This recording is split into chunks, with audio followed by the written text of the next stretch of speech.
Hey y'all, welcome back to 2 Cents, a place where your opinion is actually needed.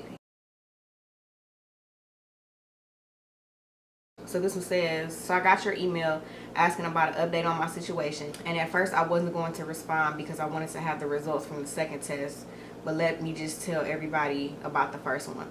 Okay, so I got a DNA test for the baby. I had to pay for the test, and since the baby wasn't born yet, it was very expensive. And then I had to pay $300 extra to have the results rushed and get them back in a week. The people who conducted the test informed me that they had to test twice because the first test came back inconclusive.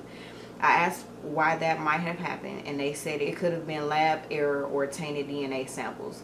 So they tested again, and it came back that I was not the father. I cried a few tears of joy, and then I called the chick to tell her the results and to keep looking for the child's father because I ain't it.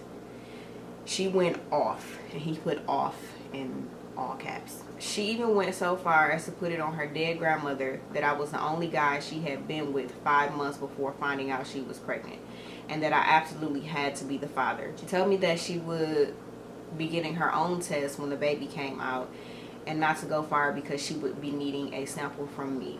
She said she'd be going somewhere else to get the test because the people I went to are incompetent. Now I'm worried again. Her rock solid high level confidence that I'm the father has me thinking the lab I went to really is incompetent. She's doing 3 more weeks, so I have to wait until then, but I'm pretty sure I'm not the father. I guess you'll be hearing from me yet again in about a month. Pray for me, y'all. So when I originally got this email, I wasn't going to upload it on my channel because it's really not an update. I mean, it's kind of an update, but it's really not an update. I don't think he's the father, you know what I'm saying? If it came back inconclusive at first, yeah, that kind of raises some red flags. But they tested it again, and then after that, it came back as him not being the father. When you take a DNA test, like there's like DNA markers that you have to match up.